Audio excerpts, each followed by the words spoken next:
போன வாரம் கூட எங்கள் வீட்டுக்காருக்கு உடம்பு சரியில்லை. அவர் 20 நாளாக வயிறு வலிக்குதுன்னு சொல்லி இருக்கிறாரு. நிறைய குடிச்சாரு, வயிறு வலியில் இருக்கணும் அப்படின்னு சொல்லிட்டு நானும் அமைதியாக இருந்தேன். சரி இப்படியே தான் சொல்லின்னு இருந்தா எப்படி அப்படின்னு சொல்லிட்டு நானும் எனக்கும் ரொம்ப மனசு ரொம்ப கஷ்டமாயிடுச்சு. சரி பாஸ்டர் கிட்ட சொன்னேன், அவரும் ஜாம மாட்டேன்னு சொல்லி சொன்னாங்க. அது மாதிரி ஏதாவது நான் எப்பவுமே எங்கள் வீட்டுக்காருக்கு திரு வந்து வாங்கிட்டு போய் கொடுக்கவே மாட்டேன். நான் மட்டும் வருவேன், வாங்கி ஏசா போட்டு ரத்துக்கு சாப்பிட்டு போவோம், நீங்களும் வாங்கினா அவர் வரமாட்டாரு. ஆனா அன்னைக்கு தினம் எனக்கு வாங்கிட்டு போய் கொடுக்கணுன்ற ஒரு எண்ணம் இருக்குது. ஏன்னா வியாதிப்பட்டு இருக்கும்போது கண்டிப்பா ஒரு ரத்தம் சுகம் கிடைக்கும், அவர் வயிறு வலியால துடிக்கிறாரு, அவர் ரத்தத்தை கண்டிப்பா அந்த வயிற்று வலி நிறுத்தும் அப்படின்னு சொல்லிட்டு வாங்கிட்டு போய் கொடுத்தேன். அவர் சொன்னாரு, நான் பாவம் செய்யாம நான் அது குடிக்க மாட்டேன் அப்படின்னாரு. நீங்க போய் ஒரு மனுஷன் எடுத்து நீ செஞ்ச பாவத்தை சொல்லி அந்த மனுஷனுக்கு உன் பாவத்தை தெரிவித்து விட மனசார ஆண்டவர்கிட்ட சொல்லிட்டு, ஏசப்பா நல்ல பாவம் செஞ்சாலும் மன்னிச்சுட்டு என்ன இந்த வியாதி இந்த வழியில இருந்து எனக்கு விடுதலை கொடுன்னு சொல்லி கேட்டு நீங்க சொல்லுங்க. ஆண்டவர் போதும், ஆண்டவருக்கு தெரியும் நீங்க பாவம் செய்தாலும் அதுக்கேற்ற மன்னிப்பு நீங்க மனசார கேட்டுன்னு அவர் ரொம்ப ஒரு போதும் உங்களுக்கு சுகத்தை கொடுப்பாரு, குடிங்க நான் வானாரு.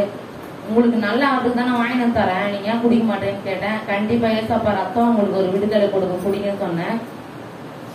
அவரு அந்த 20 நாளைக்கு முன்னாடி குடிச்சாரு குடி, அவ்வளவுதாங்க. அதுக்கப்புறம் இப்ப அந்த வலி இருந்ததுனால அந்த திராட்சை ரசம் ஏசாப்பாடு ரத்தத்தை நான் கொடுக்கும்போது அவர் இப்ப எப்படி இறந்தது ஒரு 25 நாளுக்கு மேல ஆயிருக்கும். ஆனா ஆண்டவருடைய ரத்தத்தை நான் கொடுத்து அவருக்கு வந்து அப்பன்டேஷன் இருந்திருக்குது, எங்களுக்கு தெரியவே தெரியாது. அது வெடிச்சவ முக்கியமா யாரும் உயிரோடவே இருக்க மாட்டாங்க, ஒரு நாளையில ஒரு வாரத்துக்குள்ளவே இறந்து போயிடுவாங்க. ஆனா ஏசாப்பாட ரத்தம் அந்த வெடிச்சிருந்த அந்த வலியை கூட அதிகமா வேதனையாக்கி அவருக்கு கொடுத்து, சரி எத்தனை போய் நாங்க பார்க்கலான்னு பார்த்தப்ப அந்த டாக்டர் சொன்னாரு, இவர் வந்து அப்பன்டேஷன் வெடிச்சிட்டு இருக்குமா, இவர் உயிரோடு இருக்கிறதுக்கு சான்ஸே கிடையாது, அவர் எப்பவே இறந்து போயிருக்கணும் அப்படின்னு சொல்லி சொன்னாரு. நான் ஆண்டவர் இடத்துல நினைச்சேப்பா, உன் ரத்தத்தினால ஜீவன் இருக்குன்னு சொன்னீங்களே, அதனாலதான் என் வீட்டுக்காரர் இன்னைக்கு உயிரோடு இருக்கிறாரு போல இருக்குது அப்படின்னு சொல்லிட்டு ஆண்டவருக்கு நன்றி சொல்லிட்டு சீக்கிரமாவே அவருக்கு ஆபரேஷன் பண்ணணும்னு சொன்னாங்க. ஆனா நான் ஆண்டவரத்துல அழுத ஃபர்ஸ்ட் தெரிஞ்சப்போ அதுக்கப்புறம் கொஞ்சம் மனசு தேர்த்திக்கினேன். ஏன்னா ஒரு டாக்டர் சொல்லுவாங்க, ஒரு பிரச்சனை ஒரு வலினாக்கா இப்ப அந்த வலிக்கு சொல்யூஷன் தான் தேடுவாங்க. ஒரு குடல் இப்ப வெடிச்சு போச்சுன்னா அந்த குடல் எப்படி கட் பண்ணி எடுத்துட்டு திரும்பி வேற குடல் வைப்பாங்க தான் நினைப்பாங்க, இல்ல முடியாதுன்னு கூட சொல்லுவாங்க.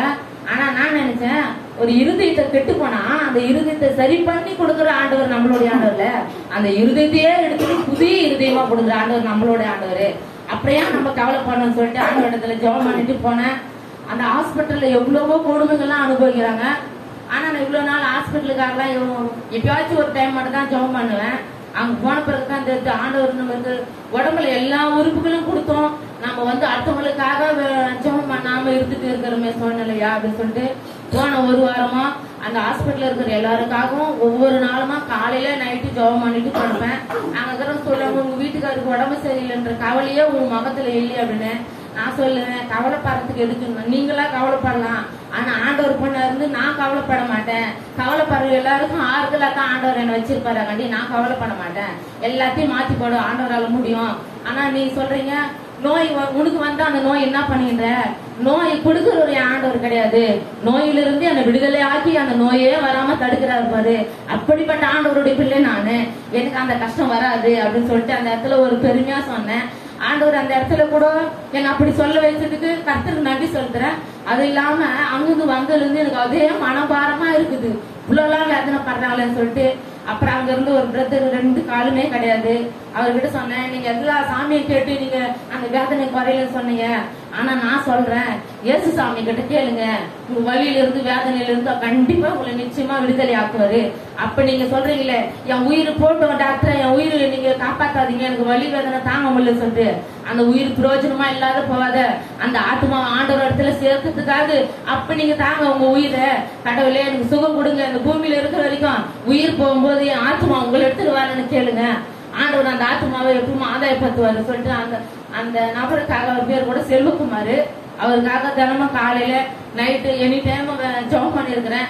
ஆண்டவர் நிச்சயமா அந்த அண்ணாவே ஒரு சாட்சியா நிறுத்துவாரு சொல்லிட்டு நான் ஆண்டவர்கிட்ட கேட்டிருக்கிறேன். கர்த்தர் அப்படிப்பட்ட ஒரு இடத்துல கூட என்ன ஜெபம் பண்ண உதவி செய்து அவங்களுக்கு ஒரு ஆதரவு சொல்லி அவங்க மனக்கவலையில இருந்து என் மூலமா அவங்க மனசு ரொம்ப தெம்பா இருக்குது அப்படின்னு சொல்ற அளவுக்கு கொண்டு வருவான்னு சொல்லிட்டு நினைக்கிறேன். அவங்க வேதனையில இருந்து கர்த்தர் விடுதலை கொடுப்பார். கர்த்தருக்கு இப்படிப்பட்ட ஒரு சாட்சி சொல்ல கர்த்தருக்கு நான் நன்றி சொல்லுகிறேன்.